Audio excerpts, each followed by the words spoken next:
আমি আলোচনা করব সেটা হচ্ছে ইন্ডিয়ান ন্যাশনাল মুভমেন্ট। এবার ইন্ডিয়ান ন্যাশনাল মুভমেন্টের টপিক কি রয়েছে, সিলেবাস কোর্স কি রয়েছে, সেই কোর্স জানার আগে আমরা একটা ফ্ল্যাশব্যাক আগে চলে যাই। ইংল্যান্ডরা ফার্স্ট ভারতবর্ষের মাটিতে পদার্পণ করে সেই 1608 সুরাটে নিজেদের ফ্যাক্টরি স্থাপন করছে। এই ফ্যাক্টরি স্থাপন করতে শুরু করে শুধু ইংরেজরা নয়, তার সঙ্গে সে সময় তার আগে এসছে পর্তুগিজরা, পরে ফ্রেঞ্চ, ডাচ, প্রত্যেকেই নিজেদের মতো করে ভারতবর্ষকে ইউটিলাইজ করে, ভারতবর্ষের ক্যাপিটাল গুডসকে ইউটিলাইজ করে ট্রেড করতে স্টার্ট করে। এটা তাদের মূল এজেন্ডা ছিল, ব্যবসা করতে এসেছিল। তো তারপরে কি দেখা গেল যে আস্তে আস্তে ব্রিটিশার্সরা ভারতবর্ষের মাটিতে পদার্পণ করে প্রথমে পর্তুগিজ, দেন ফ্রেঞ্চ, দেন ডাচ প্রত্যেকের সঙ্গে যুদ্ধে লিপ্ত হয়ে একে একে অপরকে পরাস্ত করে নিজেদের কম্পিটিশনটাকে এলিমিনেট করলো। এরপর আমরা যদি পরবর্তীকালে ফিরে যাই, সেই জাহাঙ্গীরের সময় 1608, সেই সময় থেকে ডাইরেক্ট মুভ করছি 150 বছর এগিয়ে আসছি, লিপ নিয়ে আমরা চলে এলাম সিরাজউদ্দৌলার সময়, ব্যাটেল অফ পলাশি আর ব্যাটেল অফ বক্সার 67-64।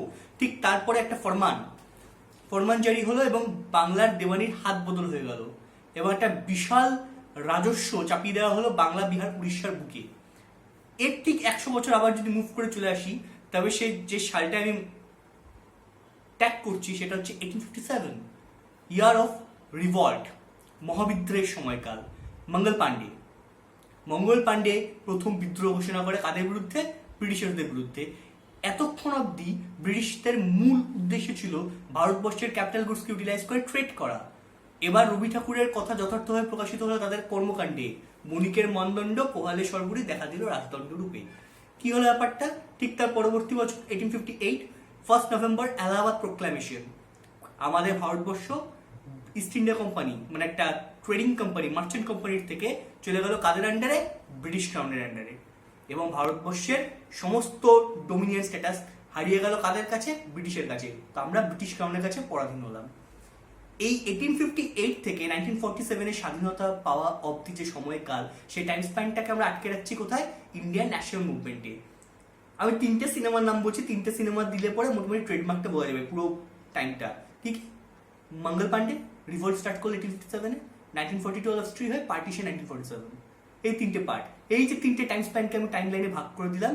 এই টোটাল কোর্সটা জুড়ে যে ইতিহাসটা রচনা হয়েছে সেটাকে বলে ভারতের স্বাধীনতা সংগ্রামের ইতিহাস or Indian National Movement। তো আজকে যে টপিক আমি আলোচনা করব, দ্যাট উইল স্টার্ট অনওয়ার্ডস 1858। ওকে, 1858 থেকে 1947 এর গল্প। এবং যে টপিক আলোচনা করব সেটা হচ্ছে ভারতের জাতীয় কংগ্রেস বা Indian National Congress. Indian national কংগ্রেসের প্রতিষ্ঠা হওয়ার আগে, এই 1858 থেকে 1885, এই টাইম স্প্যানটার মধ্যে ভারতবর্ষের ইতিহাসে বিপ্লবীদের ভূমিকা কি ছিল? আদৌ কি কোনো বিপ্লবী ছিল? থাকলে তাদের বিচার কি ছিল? হ্যাঁ, এই টাইম স্প্যানটাতে কি হয়েছিল? বিভিন্ন আঞ্চলিক রাজনৈতিক দল এবং সোশিও রিলিজিয়াস রিফর্মাররা নিজেদের মতো কিছু দল প্রতিষ্ঠা করে। এবার প্রথম 1876 জুলাই সুরেন্দ্রনাথ ব্যানার্জি এবং আনন্দমোহন বোস কি করলো? প্রথম ভারতবর্ষব্যাপী একটি রাজনৈতিক দল গঠন করলো। নাম কি? Indian association. কিন্তু যেমন আজকের দিনে রয়েছে, যতক্ষণ না বিদেশিরা শিলমোহর দেবে ততক্ষণ অব্দি তার কোনো স্বীকৃতি নেই, তার কোনো ভ্যালু নেই। যেমন টিসিএস এ কাজ করা একজন ইঞ্জিনিয়ার যে কলকাতায় কাজ করে, সে যদি আমেরিকা ঘুরে আসে তবে তাকে আমরা বেশি দাম দিই, তাই তো? ঠিক তাই হলো 1876 এই যে all India based organisation, first political organisation form করলো, তার কোনো ভ্যালু থাকলো না। আমরা তারপরেও ব্রিটিশদের মুখাপেক্ষী থাকলাম। ব্রিটিশরা কবে আমাদের একটা ডায়াস বা প্ল্যাটফর্ম তুলে দেবে? কি জন্য? আমাদের নিজস্ব, ভারতবাসীদের নিজস্ব political, economical and administrative reform ঘটানোর জন্য যে দাবিগুলো রয়েছে, সেই দাবিগুলো পেশ করার জন্য একটা অল ইন্ডিয়া ফোরাম, একটা ডায়াস, যেখান থেকে আমরা আমাদের কণ্ঠস্বর তুলব, তাদেরকে ব্রিটিশদের জানাবো আমাদের সমস্যাগুলো এবং আমাদের লয়ালিটি থাকবে ব্রিটিশদের প্রতি, যাতে সেই সমস্যার নিরস সমাধান তাদের এন্ড থেকে পাওয়া যায়। তো এই চিন্তা ভাবনা নিয়ে অ্যালান অক্টাভিয়ান হিউম 28 ডিসেম্বর 1825 খ্রিস্টাব্দে বম্বের গোকুলদাস তেজপাল সংস্কৃত কলেজে ভারতের জাতীয় কংগ্রেসের প্রতিষ্ঠা ঘটায়। এবং এর সিগনিফিকেন্স কি রয়েছে? এই মিটিংয়ে যে সমস্ত ডেলিগেটরা অংশগ্রহণ করেছে, 100 বেশি সদস্য অংশগ্রহণ করেছেন, তার মধ্যে 72 জন নন মেম্বার ছিলেন এই মিটিংয়ে। এছাড়া এই একই বছরে বেঙ্গল টেনান্সি অ্যাক্ট পাস হয় আর বম্বে প্রেসিডেন্সি গঠন করা হয়। এর পরবর্তী বছর 1886। এইভাবে আমি ইয়ার বাই ইয়ার কোথায় জাতীয় কংগ্রেস অধিবেশন অনুষ্ঠিত হচ্ছে, তার প্রেসিডেন্টশিপ কার নেতৃত্বে হচ্ছে, মানে কে প্রেসিডেন্টশিপ করছে এবং তার কি সিগনিফিকেন্স রয়েছে সেটা আমরা আলোচনা করবো। 1885-এর প্রেসিডেন্ট ছিলেন কে? ডক্টর উমেশ চন্দ্র ব্যানার্জি। এর পরবর্তী 1886-এ কি হলো? এই সেশনটা কোথায় হলো? ক্যালকাটা সেশন। দাদাভাই নরোজি ছিলেন তার প্রেসিডেন্ট এবং এই বছর কি হলো? ইন্ডিয়ান অ্যাসোসিয়েশন, ভারতীয়দের নিজস্ব ইন্ডিয়ান অ্যাসোসিয়েশন কি হলো? ইন্ডিয়ান ন্যাশনাল কংগ্রেসের সঙ্গে মার্চ হয়ে গেল এবং ডেলিগেট সংখ্যা 1 লাখে বৃদ্ধি পেয়ে গেল 436। 1887 এবার মাদ্রাজে জাতীয় কংগ্রেসের অধিবেশন কর্মসূচি গৃহীত হলো এবং প্রেসিডেন্ট থাকলেন Badruddin Tyabji. Significance, first Muslim president of INC. 1886-এ একটু ব্যাক করছি, আরো দুটো গুরুত্বপূর্ণ ভূমিকা রয়েছে। এক, 1886-এ কি হলো? Lala Hansraj Dayanand Anglo Vedic school education society form করে। এছাড়া কাদম্বিনী গাঙ্গুলি এই সেশনে পার্টিসিপেট করেছিলেন। কাদম্বিনী গাঙ্গুলি এই নামটার সঙ্গে আমরা অলরেডি পরিচিত জি বাংলার সৌজন্যে। 1887-এ বদরুদ্দিন তায়েবজি প্রেসিডেন্টশিপ আরেকটি সিগনিফিকেন্ট ঘটনা ঘটে, সেটা কি? দেব সমাজের প্রতিষ্ঠা। শিবনারায়ণ অগ্নিহোত্রী লাহোরে দেব সমাজ প্রতিষ্ঠা করেন। এরপর 1888 এবার সেশন অনুষ্ঠিত হলো কোথায়? এলাহাবাদে এবং জর্জ হিউল প্রথম ব্রিটিশ প্রেসিডেন্ট হিসাবে সভাপতিত্ব করলেন। এছাড়া 1888 আর কি ঘটলো? Sir Syed Ahmad Khan United Indian patriotic association গঠন করে আর লালা লাজপত রায় প্রথমবার জাতীয় কংগ্রেসের অধিবেশনে কোনো অধিবেশনে অংশগ্রহণ করেছিলেন। 1889 কি হলো? 1889-এ বম্বেতে আবার অনুষ্ঠান, মানে জাতীয় কংগ্রেসের অধিবেশন গৃহীত হলো এবং তার প্রেসিডেন্টশিপ করলেন William Wedderburn, second British president of Indian National Congress. এছাড়া লন্ডন থেকে এই সময় একটা নিউজ পেপার প্রকাশিত হলো ইন্ডিয়া নামে, যেটা এডিট করলেন কে? আমাদের দাদাভাই নরোজি আর উমেশচন্দ্র ব্যানার্জি মিলে। দেন 1890-তে কি হলো? ক্যালকাটা সেশন। 1890 ক্যালকাটা সেশনে সভাপতিত্ব কে করলেন? সভাপতিত্ব করলেন পি অনন্ত মোহন, পি অনন্ত চার্লু। আর 1890-তে কি হলো? ভারতবর্ষের বুকে আইএনসির তরফ থেকে প্রথম একটি ম্যাগাজিন জার্নাল পাবলিশ করা হলো, যার নাম হচ্ছে ইন্ডিয়া। এডিট করলো কে? এও হিউম, উইলিয়াম ওডারবার্ন আর দাদাভাই নরজি। এরপর 1894-এ চলে আসছি, গুরুত্বপূর্ণ সেশনগুলো আলোচনা করবো। 1894 কোথায় হলো? মাদ্রাজে হলো, মাদ্রাজ সেশন, এবং তার সভাপতিত্ব করলেন কে? Alfred Webb, first Irish president of Indian National Congress. Then in the year 1895 এখানে সুরেন্দ্রনাথ ব্যানার্জি এবং 1902 এই দুই সেশনে সুরেন্দ্রনাথ ব্যানার্জি কংগ্রেসের অধিবেশনে সভাপতিত্ব করেন। 1896 ক্যালকাটা সেশনের প্রেসিডেন্ট ছিলেন রহমতুল্লাহ সায়নি এবং এই বছর প্রথম বন্দে মাতরম গাওয়া হয়। দেন আমরা চলে আসছি কোন সেশনে? ডিরেক্টলি আসছি 1904, সবচেয়ে ইম্পর্টেন্ট সেশন 1904। 1904-এ প্রেসিডেন্টশিপ করছে কে? হেনরি কটন বম্বেতে, এবং এই সেশনে কি হলো? পার্টিশন অফ বেঙ্গল এফেক্ট করা হয়। দেন 1905 গোপাল কৃষ্ণ গোখলে স্বদেশী মুভমেন্ট শুরু হচ্ছে এই সময়, এবং এই সেশনটা কোথায় হচ্ছে? বানারসে হচ্ছে। দেন 1906 ক্যালকাটা সেশন। তারপরে ফলো করছি কিসে? 1907-এ এই ক্যালকাটা সেশনের প্রেসিডেন্ট কে? দাদাভাই নরোজি। তিনি কি করলেন? তিনি প্রথম স্বদেশী শব্দটা ব্যবহার করলেন ভারতবর্ষের পলিটিক্সের ইতিহাসে প্রথমবার এই স্বরাজ শব্দটিকে তিনি অ্যাড্রেস করলেন। Then 1907 the marked year of Indian politics আর ইন্ডিয়ান ফ্রিডম স্ট্রাগল। কি হলো সে বছর? সুরাট অধিবেশন গৃহীত হলো রাসবিহারী বোসের সভাপতিত্বে। মডারেট এবং এক্সট্রিমিস্ট এই দুই উইঙ্গের উদ্ভব হলো ভারতীয় জাতীয় কংগ্রেসে। মডারেট কারা? যারা বিগত 20 বছর 1885 থেকে 1905 অব্দি অনলি প্রেয়ার পিটিশন প্রোটেস্ট এই নীতিতে বিশ্বাসী ছিলেন। আর এক্সট্রিমিস্ট কারা? যারা চাইলেন কোনো একটা ধামাকা, তারা বললেন যারা কানে শোনায় তাদের শোনানোর জন্য কোনো ধামাকা দরকার, এরা হলো এক্সট্রিমিস্ট। এরা কারা? লালা লাজপত রায়, বাল গঙ্গাধর তিলক, বিপিন চন্দ্র পাল, লাল বাল পাল এবং অরবিন্দ ঘোষ। এই এক্সট্রিমিস্ট আর মডারেটদের যে বিভাজন সেটা প্রথম প্রকাশ্যে আসে 1907 অধিবেশনে, এবং তার পরবর্তীকালে 1908-এর সেশনটাও যেটা মাদ্রাজে হয়েছিল সেটা কি হলো? তার সভাপতিত্ব করছে কে? রাসবিহারী বোস। 1909-এর